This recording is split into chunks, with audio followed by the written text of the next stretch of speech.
If someone told me my marriage would end with a glass of poisoned whiskey, a hidden recording, and a public takedown at a five-star restaurant, I'd have laughed and gone back to kissing my wife goodnight. But betrayal doesn't come with a warning label. It comes dressed as trust. And the moment I saw her smile at another man like that, I knew everything was about to change. You know how some people say they just knew when something felt off? Yeah, I didn't get that. Not at first. Janet and I had been married 5 years. No kids yet, but we were working on it. Our lives were full of those shared dreams, picking baby names, imagining college tours, Sunday morning pancakes, all of it. She was beautiful, smart, and passionate about her career. I never once suspected her of cheating. That's what kills me the most now. I trusted her completely. She worked for an international marketing firm and had recently been promoted to lead a major project. Her boss, Ian, had flown in from London, big shot VP, divorced 3 times, father of 9. She told me about him often, always in that breezy, professional tone that didn't raise red flags. Ian's demanding but brilliant, she'd say. He's mentoring me. I even believed her when she said he was just a harmless flirt. British accent, overconfident, loved by all the women in the office. He's like everyone's work crush, she laughed once. But totally harmless. Looking back, that line should have hit harder. The first time I really felt something shift was when I surprised her at work. She was in her office with Ian, standing way too close, laughing like a schoolgirl. Her hand grazed his arm. I walked in, and her whole posture changed. She jumped back like I'd caught her in something, which, well, I had. Ian turned to me with that smug, greasy grin. "So you're the little husband," he said, like I was some harmless house pet. I'll be honest, I wanted to punch the guy. Instead, I stood there like an idiot while Janet gave me that patronizing, "don't be jealous" speech. He's my boss, Brian. It's just harmless flirting. You know how British guys are. No, I don't. That week, she started coming home later. She'd get texts during dinner and laugh quietly to herself. I asked her who it was. "Just work stuff," she'd reply. Every time. Same answer. Then came the night. She asked if I'd mind her having dinner with Ian before he flew back to London. "Just dinner," she said. "He wants to celebrate the project." I stared at her, wondering if I was crazy or if this woman had actually just asked me for permission to cheat. "Let me make this clear," I said. "You're not going on a date with another man. We're married. I don't care if he's your boss or the Queen of England." She got quiet, then teary-eyed. "It's not like that, Brian. I love you. It's just one night." Right. Just one night. That line stuck in my head like a hook, and I didn't sleep at all. The next morning, I started digging. I didn't plan to go through her phone. I wasn't that guy. I believed in trust, in giving space. But something about her face that night, how her eyes darted, how quickly she shut her screen when I walked into the room, made something ancient stir in me. A deep, gnawing instinct. Something wasn't right. She was asleep when I finally did it. Curled up like she used to be when we first fell in love, clutching her pillow like it still meant something. Her face was peaceful. Mine was not. Her password was our anniversary. Cute, huh? The irony wasn't lost on me. And then I saw it. Text after text in her group chat with her coworkers. All women, all gossip hungry, all cheering her on like she was chasing a promotion through seduction. There it was in plain language. "Just one night, girl. Brian will never know. Ian's a powerhouse. He can fast-track your entire career. You're so lucky. My man wouldn't let me even look at a guy like Ian. He's leaving the country anyway. It's a clean getaway." Then it got worse. Much worse. Marcia, one of her colleagues, had a husband who worked in pharmaceuticals. She bragged about getting her hands on some experimental sedative, called S2-mid, that knocked people out cold and caused short-term memory loss. I read the plan twice, thinking I had misunderstood. They were going to drug me, slip it into my drink at the company's formal year-end dinner. Janet would act concerned, guide me to our room, and then go off to Ian's. My wife, my partner, was planning to put me to sleep so she could cheat in peace. My hands were shaking. My whole body turned cold. And yet I kept reading. They had it timed down to the minute. Who would slip the drug, who would cover for her, how she'd slip back into bed with me afterward like nothing happened. It was a conspiracy, a performance. The woman I had once wanted to grow old with had become someone I didn't recognize. Worse, she was willing to risk not just our marriage, but my health to live out some corporate sex fantasy. She called it just one night. Like adultery had a statute of limitations. I backed up every message, every screenshot, and uploaded it all to the cloud. Just in case. I couldn't sleep. I just sat there, listening to her breathe, wondering what kind of monster does this, and still says I love you every morning. The next day, I called the only person I knew who could help, my godfather, Uncle Bob, a retired NYPD officer. I told him everything. He didn't ask if I was sure. He just said, "We'll need a plan." And oh, we made one. While she kept playing her little game of seduction and secrets, I played the role of the clueless husband, smiling, nodding, pretending I was none the wiser. All while we prepared our trap, not just for her, but for every co-conspirator involved. They wanted to drug me. I was going to bury them. The party was held at the Hyatt downtown, one of those ritzy places with marble floors, dimmed chandeliers, and fake smiles that go on too long. Everyone was dressed to impress. Janet? She looked stunning. I'll give her that. Black satin dress, slid up the side, heels that clicked with purpose. Her hair was curled, her makeup flawless. She looked like a dream, but I wasn't the one she was trying to impress. As we pulled into the parking garage, I glanced at her. "You look great," I said. She smiled like everything was normal. "Thanks, darling. I just want to make you proud tonight." "Proud? Of what? Drugging me so you could sleep with your boss?" I forced a smile. "Always am." We entered the ballroom. It was just as she described. Open bar, waiters in tuxedos, a dance floor surrounded by tables, a string quartet playing in the corner like some corporate fantasy. Her work friends were already there: Gail, Marcia, a few others. All of them exchanged quick glances when they saw us. Nervous energy. They were watching me. I was watching them. I caught sight of Ellie, my godfather's former NYPD partner, already positioned near the drinks table. She gave me a small nod. The plan was in motion. Ian showed up fashionably late, of course. British arrogance in full form. Tan suit, no tie, gold watch gleaming under the chandelier. He walked in like he owned the place, and everyone in it. Especially my wife. He spotted Janet, and in seconds his arm was around her waist like it belonged there. She didn't flinch. She leaned in, laughing at something he whispered in her ear. Right in front of me. The humiliation was surgical. And everyone was watching. Then he looked at me, grinning. "Well, if it isn't the little husband," he said, voice dripping with mockery. "Cheers, mate." I clenched my fists so tight my nails dug into my palms. That's when he started. "Hey, Brian," he called out. "Got a good one for you. What do accountants use for birth control?" A pause. Then the punchline. Their personalities. Laughter. From everyone. Even Janet. Especially Janet. He told half a dozen more, all aimed at me. And each time, she laughed harder. I felt something twist inside me, not jealousy. Not even anger. Just a deep, bitter clarity. These people weren't just betraying me. They were enjoying it. Janet finally came over, pretending concern. "Brian, honey, don't take him seriously. He's just got that British humor." "Sure," I said. "Just harmless fun, right?" She didn't catch the weight in my tone. Her friends were circling now. I could see Marcia holding 2 glasses, one of them likely poisoned. She walked over with a smirk. "Crown Royal, your favorite," she said, offering the glass. That was the moment. I took the drink. Smiled. "Thanks, Marcia. You're a real sweetheart." Then, just as we'd rehearsed, I turned away, and when Ellie passed behind me, I swapped glasses. The drug drink went into her hands, quietly passed to Bob in the hallway, where it would be tested and logged. Evidence. I took a long sip of the decoy and returned to the table. A few minutes later, I started nodding off. Slumped slightly. Head drooping. Just enough to convince them it was working. Janet came over, playing the worried wife. "Sweetheart, are you okay?" I gave her a blank stare and a mumble. She kissed my forehead, whispered, "I love you." The gall. Then Gail and Marcia jumped into action. "He needs rest. Let's help him to his room." They half-dragged, half-guided me out of the ballroom, making a show of their concern. We reached my hotel room, the one I had booked, but that they planned to use as a cover. They laid me down on the bed, unbuttoned my shirt for effect, and left me sleeping. What they didn't know was the room had 2 hidden GoPros, one in the smoke detector, another under the lamp. I had every second recorded.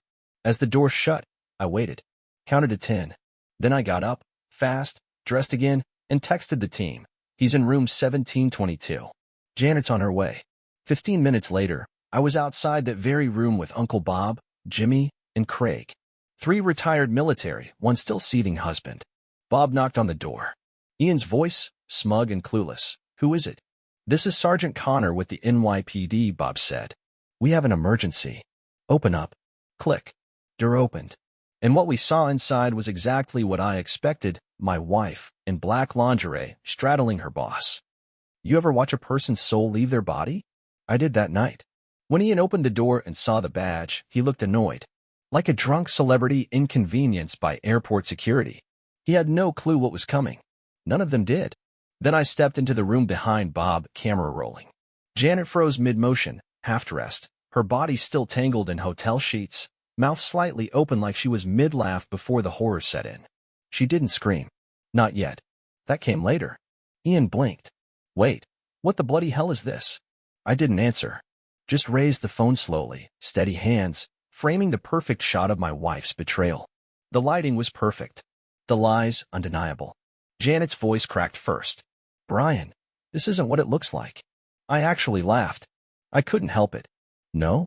So you're not in bed with your boss, after drugging your husband at a work party so you could cheat without guilt? Because that's what it looks like to me. Ian sat up, grabbing for the nearest pair of boxers like modesty would make a difference now. This is a private matter, mate. You can't just barge in. Jimmy cut him off with a shove against the wall. Shut your mouth, Romeo. Janet finally wrapped the blanket around herself, trembling. Please, just let me explain. No, I said. No more lies. No more gaslighting. You want to be with him? Congratulations. You are. And now everyone gets to know the truth. I turned to Bob and handed him the drink, still sealed in the evidence bag. Get this to the lab. Let's see what kind of memory-wiping cocktail they cooked up. Ian's face finally dropped. Wait, what do you mean drugged? Janet turned even paler. Brian. Oh, don't act confused, I snapped. You were all in on it. I read every text, every message. The plan was to knock me out so you can spend the night your way to a promotion. You even wrote it down, Janet. Janet's voice broke. I didn't mean for it to go this far. But it did, I said, my voice cold and even. And you don't come back from this. Craig stood by the door, arms folded. Clock's ticking. Either you two get dressed and leave this room, or the hotel manager and local police join the party. Your call. Ian was the first to move. Coward. He pulled on his pants like he was trying to vanish inside them, avoiding eye contact as he muttered something about needing legal counsel. But it was too late for lawyers. The evidence was in the cloud, backed up 5 ways, time-stamped, geotagged, and ready to go. Janet, though, she lingered. Her voice dropped to a whisper as she sat at the edge of the bed, blanket wrapped around her like it was armor. I didn't want to lose you, she said. It was just supposed to be a one-time thing. Funny, I said, stepping closer, lowering the camera for the first time. Because that's exactly what you did. Lose me. Forever. Her eyes searched mine for something forgiveness, maybe. But I was empty. Hollowed out. I gave everything I had to a woman who saw me as an obstacle to her ambitions.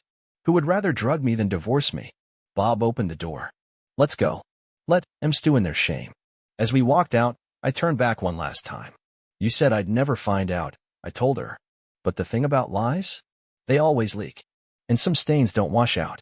The hallway outside was silent, the plush carpet absorbing our footsteps like a church. I didn't say a word as we walked down it. I didn't need to.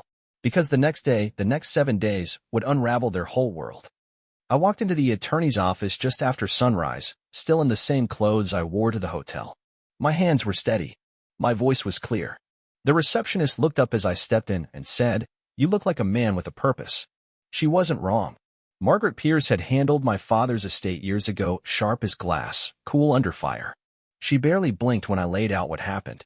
She tried to drug you? She asked, scanning the screenshots I'd printed from Janet's phone. With the help of her coworkers. And her boss, I said. I have texts, recordings, the drink itself. It's all here. Margaret flipped through the pages, lips pressed in a tight line. Jesus Christ. This is more than adultery. This is conspiracy, assault, and if the lab confirms what you said, possibly attempted poisoning. Can we use all of it? I asked. Oh, she said with a razor-thin smile. We'll use everything. She immediately filed for divorce, citing marital misconduct and attaching the evidence. And that wasn't all. We compiled a package, a full dossier, and sent it to Janet's HR department at Global Connections, the board of directors. the company's legal team, and, of course, Ian's wife. That last one was my personal touch. But that wasn't enough. Not for what they tried to do. I didn't just want legal closure. I wanted truth exposed. So I invited Janet's parents, her siblings, my family, and a handful of close friends to a family dinner at my parents' house that Saturday. Told them Janet and I had something important to share. She showed up, thinking I was going to apologize. Reconcile. I could see it in her eyes, hope, maybe even arrogance. She walked in wearing a summer dress, soft makeup, that familiar fake sweetness in her voice. Brian, I'm so glad you asked for this. I really think we can get through this if we just talk. I didn't respond. I just walked to the front of the room, plugged my phone into the speaker system, and pressed play. The room fell silent as her voice filled the space, laughing with her friends about how she was going to drug me, the giggles, the explicit references to Ian, the plan, the timing, the seduction. I played the whole thing. I watched her parents' faces. Her mother went pale. Her father? Red with fury. And when the audio ended, I turned to everyone and said, this is who she became. This is what she planned for me, for all of us. Janet tried to speak, to explain, to beg, but it was over. Her sister pulled their mother into the hallway in tears. Her father just stared at her like he didn't know who she was. I turned to her, not raising my voice, not trembling, just calm. You drugged me to cheat. You humiliated me in front of people who once respected you. You tried to destroy my dignity, my trust, and for what? A man who doesn't even wear socks with his loafers. She opened her mouth. Don't, I said. I handed her the divorce papers, signed and stamped. You can keep your lies. I'll keep my integrity. And I left her standing there, surrounded by everything she ruined. The fallout hit fast. Faster than I expected. 3 days after that dinner, Janet was placed on administrative leave. HR didn't even need to ask questions. I had already handed them the evidence. The texts. The video. The failed drug drink, which tested positive for a banned compound used in clinical sedatives. They couldn't sweep it under the rug. Not with the board copied on every email. And Ian? Oh, poor Ian. Turns out he had a morality clause in his contract. One of those little paragraphs corporate lawyers stick in for appearances, the kind that never matters until someone screws up spectacularly. Sleeping with a subordinate was one thing. Conspiring to drug her husband? That was something else entirely. The day his wife received the dossier, complete with the footage from room 1722 and a note that said he brought more than his luggage to New York, Ian found his belongings packed in black trash bags on their front lawn in Kensington. Janet's job evaporated. She tried to spin it at first, told people it was mutual separation or downsizing. But word travels fast in corporate circles, and even faster when you're the subject of a viral HR scandal. Someone leaked the footage, just a clip, of her laughing about the drug plan. The video didn't show faces, but the audio was unmistakably hers. She went from high-rise meetings to jobless in a week. She called me once. Just once. It was 2 weeks after the divorce was filed. I was at the gym, headphones in, when I noticed her name lighting up my screen. I let it ring. Let it go to voicemail. Her message was short, trembling, and full of a desperation I hadn't heard since the night she begged me not to leave. Brian, please. I lost everything. I didn't mean for it to happen this way. I just want to talk. Please. I didn't respond.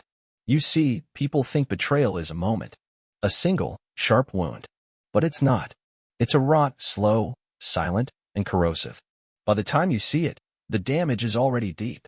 Her betrayal didn't start that night in the hotel. It started the moment she let someone else's attention mean more than my loyalty. As for Ian, he fled back to London within the month. Word is, his wife froze his accounts, filed for divorce, and is taking him for everything he's worth. His own company issued a quiet press release days later. Effective immediately, Ian Carter is no longer affiliated with Global Connections. They didn't even thank him for his service. No golden parachute. Just a sudden drop. The marketing team? Most of them were fired or placed under review. Marcia? Subpoenaed for supplying a controlled substance without a license. Gail tried to plead ignorance, said she didn't know it would go that far. Doesn't matter. The moment you play accomplice to a crime, even a soft one, your fingerprints are on the weapon. I watched it all from a distance. Like watching dominoes fall, one by one, all because they thought I wouldn't notice. Because they thought I was soft. Gullible. Just the little husband. It happened just after sunrise. Janet was staying in a rental apartment by then. The kind of place you grab in a hurry when everything else crumbles. Thin walls. Leaky faucet. That faint smell of old decisions. She'd gone from a two-story home with polished hardwood floors to a third-floor walk-up with flickering hallway lights. Fitting, really. I knew the exact morning because I made the call. See, while Margaret handled the divorce, I was also working with a separate attorney, one who specialized in criminal liability. Because this wasn't just adultery. This wasn't even just betrayal. This was a coordinated drugging attempt. And I had evidence, timestamps, witnesses, and the original tainted glass tested and filed. We sent it all to the DA's office anonymously at first. Let them connect the dots. It didn't take long. Sedatives like S2-mid are controlled substances. Using them on someone without consent? That's not just immoral. That's felony assault.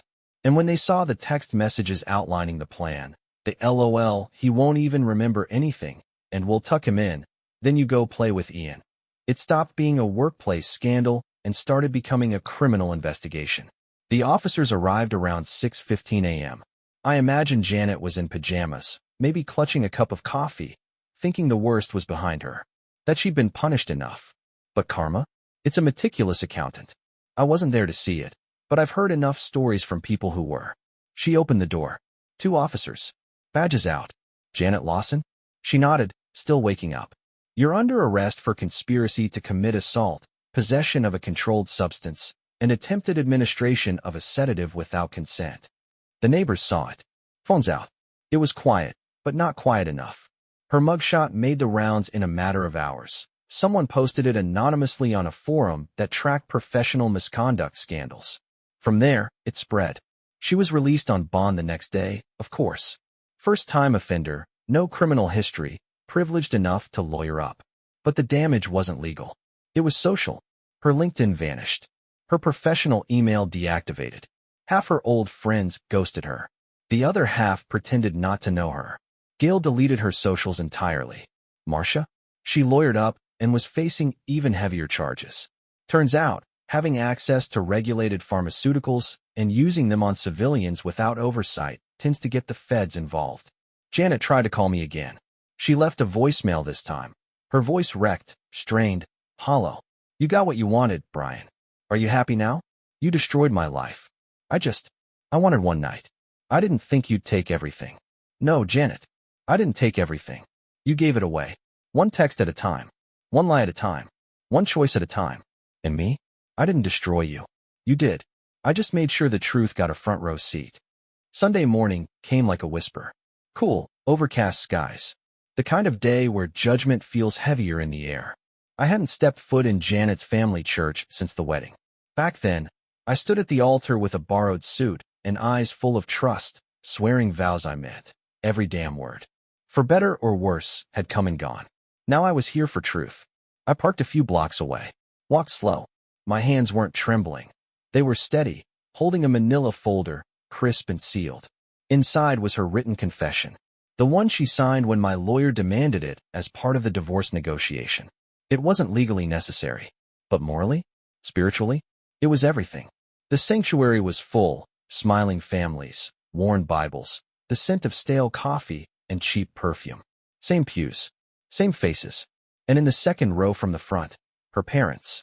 Her father sitting stiff, her mother folding a tissue in her lap, like prayer might undo disgrace. I waited until the final hymn. Not for drama, for clarity. When the final chord rang out, and the pastor stepped back up to close the service, I stood. "Excuse me, Pastor," I said. My voice calm, low, but it carried. All eyes turned. "I won't take much of your time, but I need to say something. Some of you have heard things. Rumors. Whispers. About me. About my marriage. Some of you judged. Some stayed silent. But I've got something here that might help set the record straight." I held up the folder. This is a signed, dated confession, written by Janet Lawson, in her own words, with witnesses present.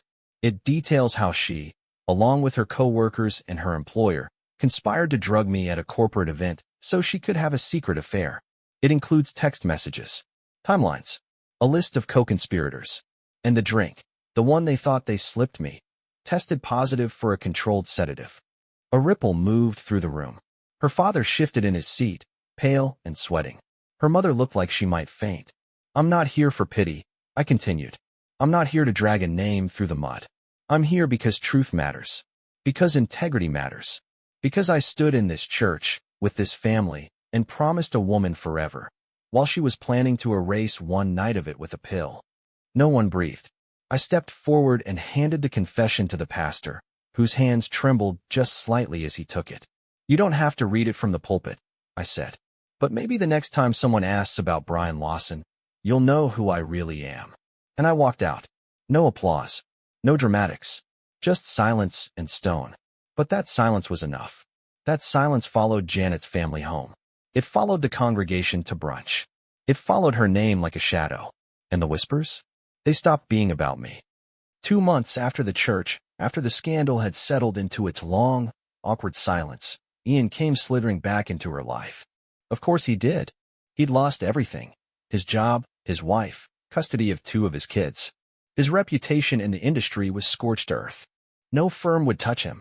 He'd gone from keynote speaker to whispered cautionary tale in corporate circles. So where do men like him go when the pedestal collapses? They crawl back to the last woman who put them there. Janet had moved into a smaller place by then. She'd cut her hair short, the kind of drastic move women make when they think they're starting over. But you can't cut away guilt. You can't bleach betrayal. And the mirrors still see you. Ian showed up at her door one afternoon, unannounced. I wasn't there, but I'd already guessed it would happen eventually. I'd planned for it. According to a mutual acquaintance who lived in the same complex, Janet opened the door, paused, and stared at him like a ghost had walked out of a courtroom. He gave her that same smirk, worn thinner now. His voice was soft, defeated. Hey. I thought maybe we could talk. She let him in. Old habits. They talked for over an hour. He made his pitch. Said he still cared about her. Said they'd been caught up in something too big to handle. That it wasn't about lust or power, but about possibility. That word. Possibility. The last refuge of men who've burned their futures. She told him she didn't know what to say. That everything had gone sideways. That she couldn't sleep. That she missed something. She wasn't even sure what anymore. And that's when she saw it. On her kitchen counter. A small white envelope. Her name on it. Janet Lawson. I left it there 3 weeks earlier. Slipped it into the mailbox at her new address with no return label. I figured she'd open it eventually. Inside was a simple USB drive. Labeled only, playback. She asked Ian what it was. He said he didn't know. She plugged it into her laptop. The video file started instantly. No title screen. Just footage from a hidden camera, her and Ian, tangled in a hotel bed. Clear audio. Crystal sharp. My voice entering the room. Every second of the moment they realized they'd been caught. Every lie. Every plea. Every sick excuse. Ian leapt to his feet when he realized what he was watching. Why the hell do you have this? He barked. Janet didn't answer. She was too busy watching herself. Naked. Vulnerable. Caught not just by me, but by herself. By the truth. Not the version she told in court. Not the one she wept about to her friends. The real one. She ejected the drive and stared at it like it was ticking. I can't do this, she said. We're done. Ian tried to argue. To shift the blame. Said I was manipulative. Said it was entrapment. She just shook her head. No, Ian. We did this. You especially. He just turned on the lights. He left in silence. Probably for good this time. That video was never posted publicly. It never had to be. It wasn't meant to go viral. It was meant for her. A final mirror. A permanent scar. Because that's the thing with people like Janet and Ian, they think truth is negotiable. That reputation can be rebranded. But memory? Memory is a witness you can't silence. It's been a year since the night I faked my sleep and watched my wife walk into another man's bed. 12 months since I stood in front of a crowd of churchgoers, holding a confession that burned hotter than any sermon. A full rotation of the earth since the night I realized love, real love, doesn't ask you to surrender your dignity in exchange for loyalty. So what happened to me? Well, I lived. But more than that, I healed. At first, I stayed in the house. Not because I was clinging to the past, but because it was mine. She'd moved out before the divorce was finalized, and I walked room to room, exorcising her presence. I changed the paint. I took down the photos.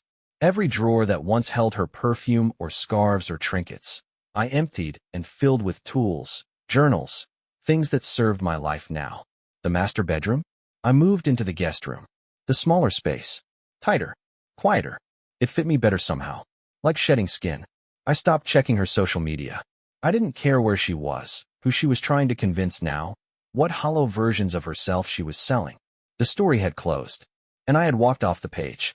I focused on the work, rebuilt my clientele, started a side business consulting smaller companies on fraud prevention. Funny how irony becomes your ally. They trusted me because I'd already lived through betrayal. My name, once whispered in pity, became associated with words like resilient, tough, honest. People started calling me for advice. And slowly, life stopped being about what I'd lost. It became about what I was choosing. I started running again, not to punish my body, but to remind it that it was mine. I adopted a dog, a rescue with scars on her back and cloudy eyes. We were a pair. And eventually, after enough time and silence and Sundays where the past no longer called, I met someone. I wasn't looking for her. I wasn't swiping or hoping or forcing. It was at a bookstore of all places. She asked if I'd read the book I was holding. I hadn't, but I lied and said I had, just so she'd keep talking. Her name was Lila. Divorced. No kids. Carried herself like someone who'd weathered storms and decided to wear the bruises like medals. She didn't ask me about my ex. Not at first. And when I told her, she didn't flinch. I've seen worse, she said, smiling like she meant it. We didn't fall in love fast. We grew into something steady. Something real. Like warmth that builds instead of burns. Like trust that doesn't ask for proof. We go hiking. She laughs with her whole face. And the first time she stayed over, I didn't flinch when she reached for my hand in the dark. I wasn't broken anymore. Just forged.